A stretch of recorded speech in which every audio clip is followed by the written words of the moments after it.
کی بارگاہ احدیت میں مولا تیرے حکم سے ازدواج تو میں کر رہا ہوں ہوا کے ساتھ، مگر حق مہر کیا قرار دوں؟ ہوا کا حق مہر کیا قرار دیا جائے؟ رب العالمین کا حکم ہوا آدم تو میرے حبیب آخر الزمان کی نبی کی ذات اور ان کی پاک آل پہ درود پڑھ دے، تیرا درود محمد وآل محمد ہوا کا حق مہر قرار دے۔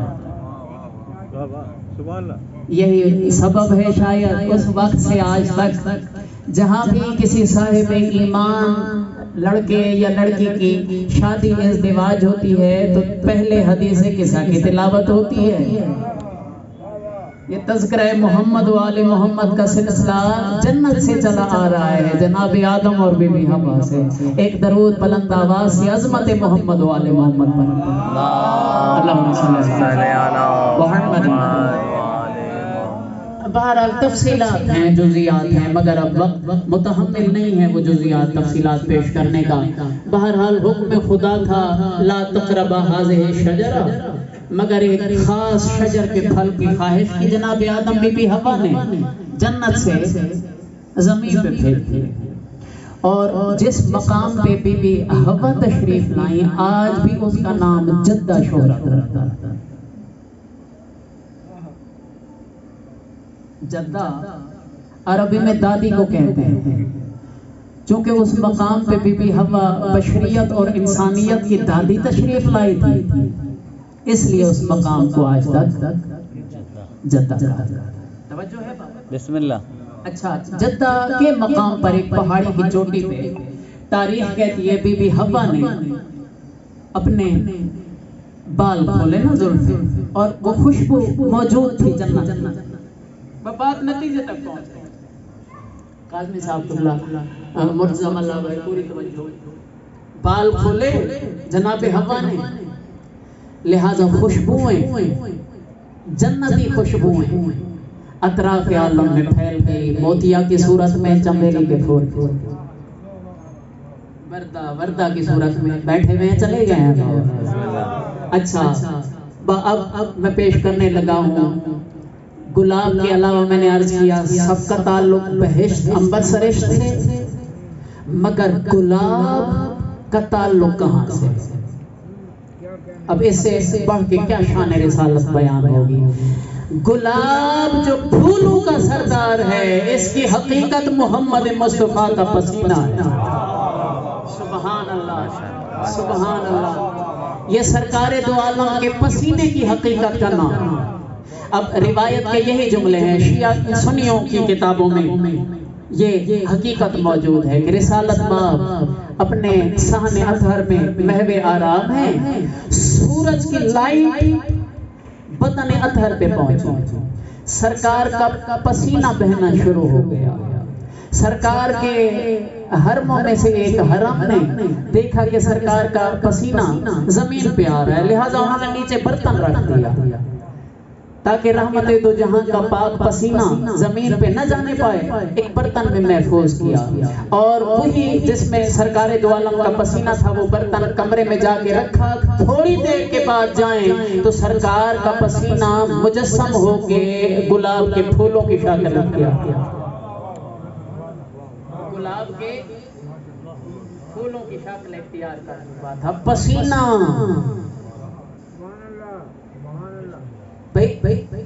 پھولوں کا سردار ہے گلاب،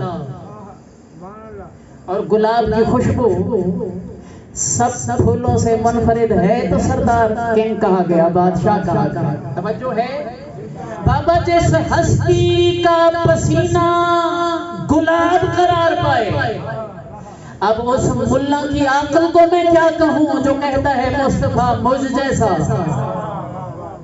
یہ حقیقت، اور آپ یقین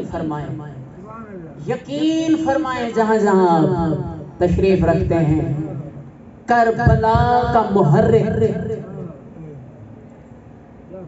انکار بیعت یزید ہے نہ کہ کوفیوں کے خطوں۔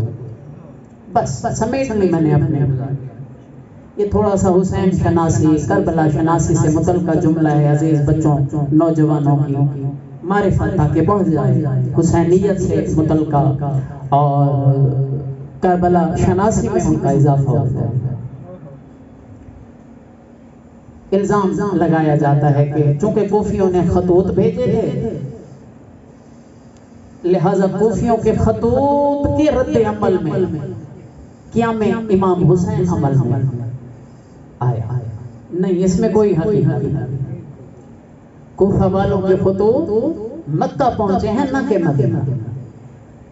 مدینہ سے خروج، مدینہ سے باقاعدہ قیام کا اعلان، وجہ اور سبب صرف اور صرف بیعت یزید کا انکار تھا۔ اور چونکہ ابتدائی ایام ہیں، ایام عزا کے، ایام غم کے، محرم الحرام کے، جگہ جگہ عزا خانوں میں، امام بارگاہوں میں روانگی سادات کے مسائل پڑھے جا رہے ہیں۔ میں چاہتا ہوں چونکہ خالصتاً صاحبان عقیدت کا مجمع ہے، عزادار ماتمیوں میں میں مجلس پڑھ رہا ہوں یہاں، تو چاہتا ہوں کہ میں بھی تھوڑا سا سادات کی تیاری اور روانگی کی غربت پہ۔ کیا خیال ہے، آسان تھا حسین ابن علی کا مدینہ چھوڑنا؟ نہیں، ہرگز نہیں۔ آج ہم میں سے کوئی جائے مکہ مدینے، زائرین جاتے ہیں، حجاج کرام عمرہ گزاران، مولا سب کو شرف نصیب کرے، اعزاز نصیب کرے، اور جب زوار روضہ رسول سے پلٹ کر آتے ہیں تو بار بار پلٹ پلٹ کے سبز گنبد کی طرف ہر آنکھ اشک بار ہوتی ہے، اے آقا ہمیں دوبارہ کب شرف زیارت نصیب ہو؟ مولا کیا زندگی میں پلٹ کر ہم دوبارہ آ سکیں گے آپ کی زیارت کا شرف حاصل کریں گے؟ یار ایک عام امتی جب جدا ہو رہا ہوتا ہے روضہ رسول سے تو یہ کیفیت ہوتی ہے جو قبر پیغمبر کے چراغ تھے حسین ابن علی، جو اپنے پاک نانا کے مزار کے مجاور تھے حسین ابن علی۔ کوئی آسان تھا نانا کے روضے سے الوداع کرنا، آخری سلام، مرحبا مرحبا مرحبا، سوائے اس غم کے کسی غم میں نہ رونا۔ کافی سارے ودے مورخین نے، ارباب مقاتل نے کتابوں کے اندر درج فرمائے۔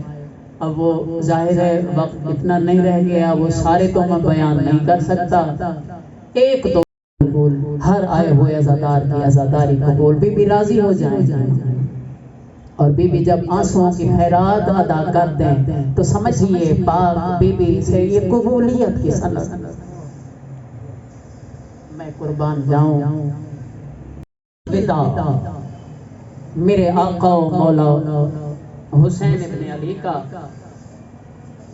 وہ اپنی بیمار بیٹی فاطمہ صغریٰ سے جدا ہوا تھا۔ ہائے میں قربان جاؤں، ہائے میں قربان جاؤں، اور رو کے غریب زہرا میرے آقا و مولا نے کہا تھا صغریٰ تو ہو بہو میری ماں بطول کی تصویر ہے۔ فاطمہ صغریٰ اگر آپ میرے ہمراہ ہوں گی اور اپنی پھوپھیوں کے ساتھ کوفہ و شام جائیں گی تو کہیں تاریخ میں یہ بات نہ آئے کہ خود بطول بازاروں میں پھرائی گئی۔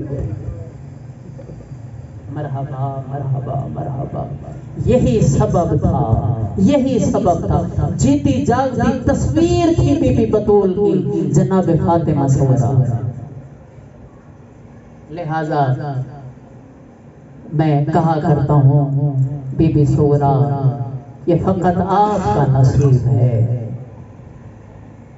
کہ اتنا پیارا خاندان، حسین مولا جیسے پاک بابا، شہنشاہ وفا ابو الفضل العباس جیسے چچا، بھائی علی اکبر جیسے جوان برادر، پتہ نہیں کس حوصلے کے ساتھ فاطمہ صغریٰ نے رخصت کیا۔ سبحان اللہ سبحان اللہ۔ بس ایک جملہ مزید سن لیجئے، اسی روایت کو میں تمام کرنے کی کوشش کرتا ہوں. بیٹے بہت سارے ہیں مگر فاطمہ سغریٰ سے رخصت ہونا یہ میرے آقا کے لیے سب سے زیادہ مشکل ہے. اور میں تو دعا دیتا ہوں ہر آئے ہوئے عزادار کو، ماتمی کو، مولا آپ کے ان جذبوں کو سلامت رکھے، مولا آپ کی اس عقیدت کو سلامت رکھے. پاک مخدوم آپ سے راضی ہوں. آپ جگہ جگہ پرسے کے لیے جاتے ہیں، حالانکہ بڑا مصروف ایریا ہوتا ہے ہمارا، جگہ جگہ عشرہ محرم الحرام کی مجالس، مگر آپ اتنی تعداد میں یہاں موجود ہیں. پروردگار آپ کی حاضری قبول کرے، بی بی زہرا آپ سے راضی ہوں. بس تاریخ کہتی ہے حرم رسول ہے، نام ام سلمہ. مولا حسین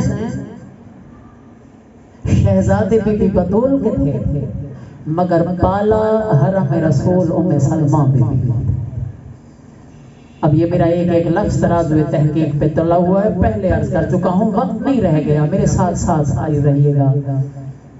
اس مخدومہ کو پتہ چلا بی بی ام سلمہ کو کہ میرا حسین آمادہ عراق، سو عراق جانے کا ارادہ. بدن میں نقاہت ہے، ضعیفی کا عالم، عصا کا سہارا لیے ہوئے بارگاہ امامت ہوئی، بارگاہ امامت میں آئیں اور آگے کہا حسین میرا لال میں کیا سنتی ہوں آپ عراق جا رہے ہیں؟ ہاں نانی اماں میں عراق جا رہا ہوں. آپ کے پرسے کے قابل، آپ کے ماتم کے لائق جملہ آ رہا ہے. اس وقت رو پڑی ام سلمہ بی بی اور رو کے کہا میرے شہزادے ٹھیک ہے، اگر آپ جانا چاہتے ہیں تو بے شک چلے جائیں، مرد سفر کیا کرتے ہیں، مگر میرا لال میں التجا کرتی ہوں، میری زینب نے تو کبھی سفر نہیں کی ہے. حسین میرے لال میری عالیہ کو نہ لے جا.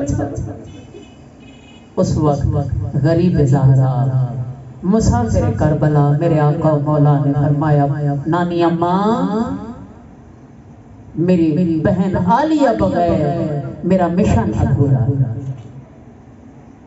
یہ مشیت خدا و رسول ہے، میں تنہا نہ جاؤں مدینے سے. میری ہمشیرہ میری عالیہ میرے مقصد کی حصہ دار بہن زینب ساز. مرحبا مرحبا مرحبا. اور بی بی نے تاریخ کہتی ہے وہ خاک بھی دکھائی تھی اور عرض کیا تھا حسین یہ آپ کے پاک نانا نے خاک میرے حوالے کی تھی اور مجھ سے فرمایا تھا ام سلمہ اس خاک کو سنبھال کے رکھنا، جب تک یہ مٹی مٹی رہے سمجھنا میرا حسین بحفظ و امان ہے، مگر یہ خاک جب خون تازہ میں بدل جائے سمجھنا میرا حسین 3 دن کا بھوکا و پیاسا کربلا میں مارا گیا. بس جنہوں نے یہاں تک جملوں کو توجہ کے ساتھ سنا، تمہید ختم، پر 2 جملے سوز میں آپ کو سناؤں، مگر کوشش کیجئے گا. ابتدائی پرسے ہیں، نہ جانے آئندہ زندگی وفا کرے نہ کرے، پرسہ ضرور دیجئے گا، ضرور روئیے گا. نہیں معلوم کس عزادار ماتمی کے ساتھ کون ہستی تشریف فرما ہے. مرحبا مرحبا. مولا فرماتے ہیں نانی اماں میرے پاک نانا نے تو فقط آپ کو خاک کربلا دی تھی، اما آپ چاہیں تو میں آپ کو کربلا کا منظر دکھاؤں. بی بی عرض کرتی ہیں ہاں میرا لال مجھے کربلا کا منظر دکھا. جتنے حسین مولا کے حلقے کے ماتمی دیکھ بیٹھے ہوئے ہو، ایک لمحے کے لیے دیکھنا، میری جانب ختم کر رہا ہوں اپنے حصے کی عبادت. امامت والا ہاتھ دراز کیا، رو کے کہا ماں میری امامت والی انگلیوں کے درمیان دے. صاحبان اولاد بی بی نے کوئی منظر دیکھا، سینے پہ ہاتھ رکھ کے غش کھا کے زمین پہ گری. بی بی زینب نے آ کے تلیاں ملی. جب ام سلمہ بی بی کو ہوش آیا، بلند آواز سے گریہ کیا، رو کے کہا لال ہاتھ ہٹا. ہائے میں قربان جاؤں، اللہ جانے کون سا منظر نظر آیا کربلا، رو کے کہا لال ہاتھ ہٹا میرا دل بیٹھ، مولا رو پڑے، رو کے کہا نانی اماں آپ نے کربلا تو کون سا منظر دیکھے، رو کے کہا حسین میں نے دیکھا کوئی ڈرونا جنگل ہے، او میرا لال میں برداشت نہیں کر سکتی، کوئی ڈرونا جنگل ہے، شیروں کی آواز، مرحبا مرحبا مرحبا، بس چند لمحے کی عبادت، ایک ایک مقام ایک ایک منزل شہید ہی حسین مولا دکھا دے، نانی اماں غور سے دیکھیے یہ وہ مقام ہے جہاں میرا بریر سویا، نانی اماں یہ وہ مقام ہے جو میرا دوست حبیب ابن مظاہر میں ایک مکمل روایت پیش نہیں کر سکتا، پر روایت کا آخری جملہ آخری حصہ پیش کر دیتا ہوں آپ کے پرسے کے لیے، ماتم کے لیے، میں قربان جاؤں۔ ایک ایسا بھی وقت آیا بی بی ام سلمہ حیران رہ گئی، رو کے کہا حسین مقام دکھاتے ہوئے پریشان کیوں، رو کے کہا نانی میں کیسے بتاؤں یہ وہ مقام ہے جہاں میرے عباس کے بازوں قلم ہوں گے، اماں یہ وہ مقام ہے جہاں غازی زین کو چھوڑے گا، میری عالیہ اپنے ہاتھوں سے سر سے چادر اتار دے گی، رو کے کہے گی بی بیو میری ضمانت ختم ہو گئی، وہ میرا غازی زین سے اتر سیالم الذین ظلموا